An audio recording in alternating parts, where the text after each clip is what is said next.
Check out FlipsideGaming.com for all your gaming needs. Use the promo code HEROES to save 10% on all orders over $10.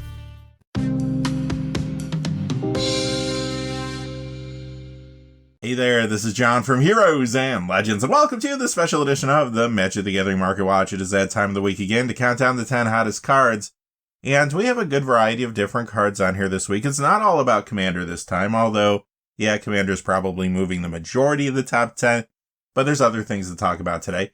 Quickly, before we get into the details, just a fast reminder.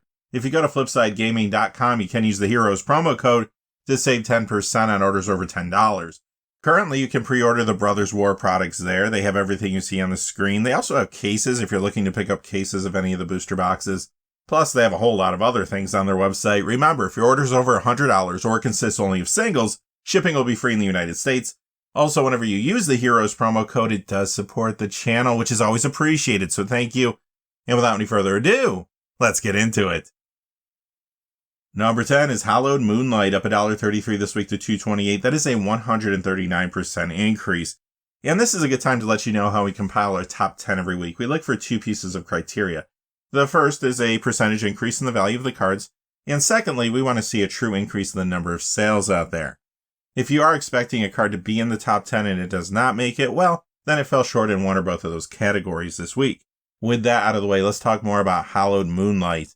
This quickly became a sought-after modern sideboard card for many builds since the last meta shift occurred with the banning of the Orient Sky Nomad.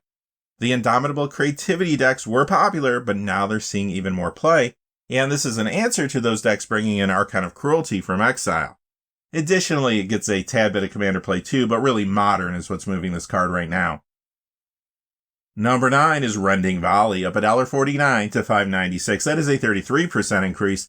This has become a big pioneer sideboard card in many builds because it can deal with a variety of threats, including Greasefang Okiba Boss from the Abzan Greasefang decks. But beware, there's going to be 3 copies of this in the 2022 Pioneer Gruul Stompy Challenger deck. It also gets a tad bit of Commander play. Number 8 is Sky Sovereign Console Flagship, the Kamigawa Neon Dynasty Commander copy, which was in the Buckle Up deck. That's up $1.66 to $4.16 for a 66% increase. The Kaladesh copy is up $1.79 to $4.75 for a 60% increase. Now, this has become a highly played Pioneer card since it is good against the popular Rakdos mid-range builds and other decks in the format.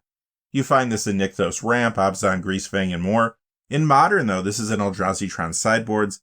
Legacy, you see this in Hallday Echo Stompy sideboards, and it also gets a good amount of Commander play in various builds, including some new ones. It's in decks around Astor Bearer of Blades from Dominaria United's main set, the Peregrine Dynamo from the Dominaria United Legends Legacy Commander deck, and Captain Rex Nebula, which is one of the Eternal Eagle cards from Infinity.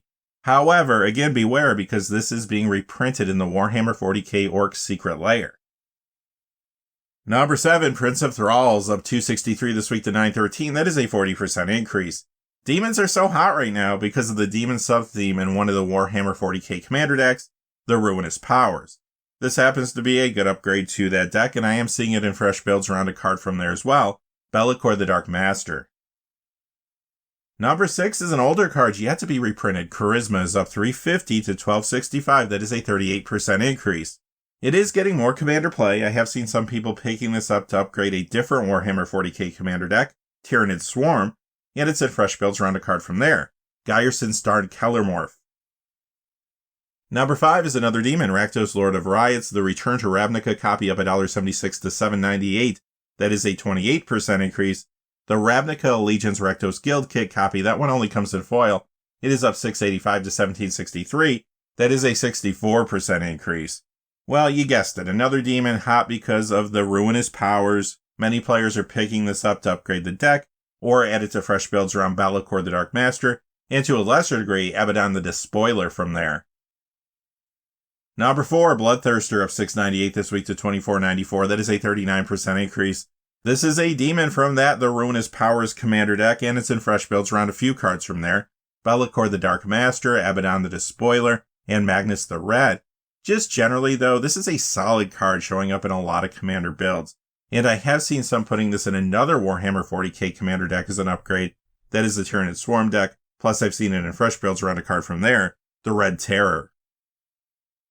Number 3, Exalted Flamer of Tzeentch, up 850 this week to 1435. That is a 145% increase.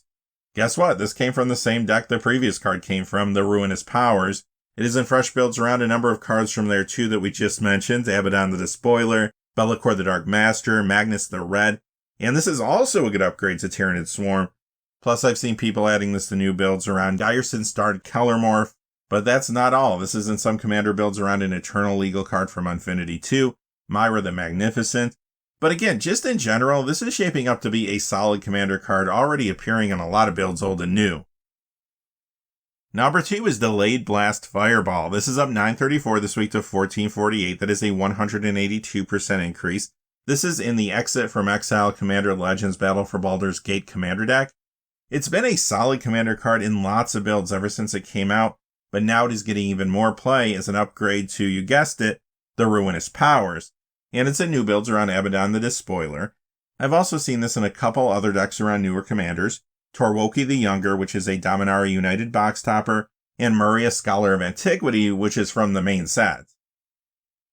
And finally, coming in at number 1 is Shadow in the Warp. This goes up 1449 this week to 2796. That is a 108% increase. Here is another Warhammer 40k card that is already seeing play in a number of different commander builds. This one, though, is from the Tyranid Swarm deck. Additionally, it's in a couple new builds around cards from there, the Swarm Lord and Magus Lucia Kane. But this really started to take off after it was featured in a Command Zone podcast episode last week about the best cards from Warhammer 40k. Alright, that's going to do it for our top 10 hot cards of the week, but remember to join us for our regular episode of the Magic the Gathering Market Watch this weekend. There we deep dive into everything that's happening in the secondary market.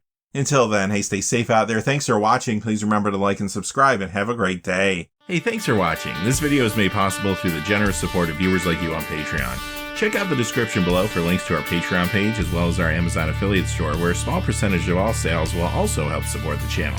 Finally, if you haven't had a chance yet to subscribe, hit that subscribe button so you don't miss any of the new videos on Heroes and Legends. Talk to you again soon, and have a great day.